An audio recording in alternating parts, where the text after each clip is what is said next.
So we've now come to the point of our journey where we look once again at our fruit.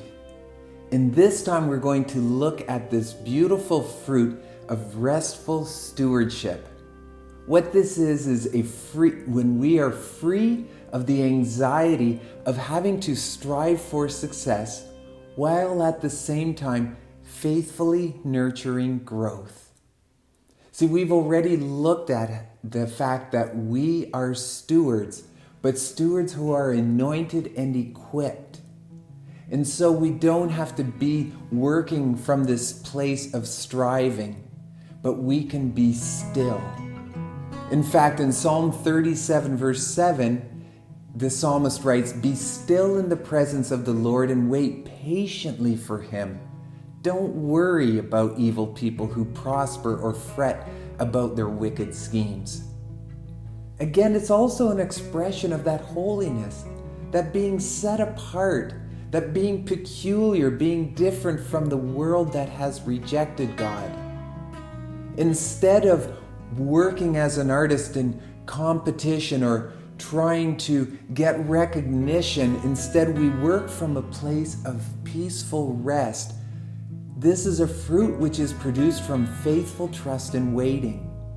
See, what we do is we wait for God's provision of our ideas, our skill enhancement, or our finances, because we trust in His faithfulness, not our own strength.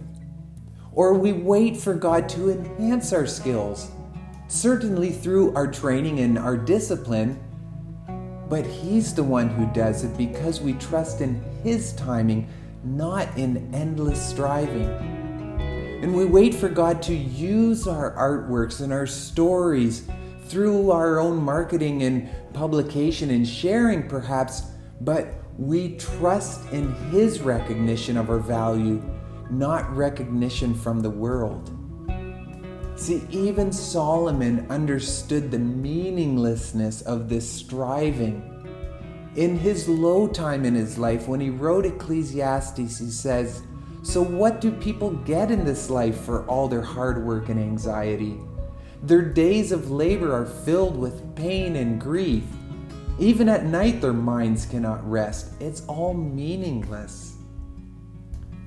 So we are called and given this gift of working from this place of rest as stewards. Now we have to understand that rest does not mean we're just going to lie around in a life of ease and that we never have to work hard or press on. But though we rest, we remember we're stewards and caretakers, and so we still do our best. That's why Colossians 3:23 says, "Work willingly at whatever you do, as though working for the Lord."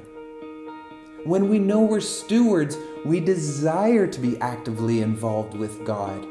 We're not just waiting for Him to do everything for us or without us. No, a steward works actively with Him.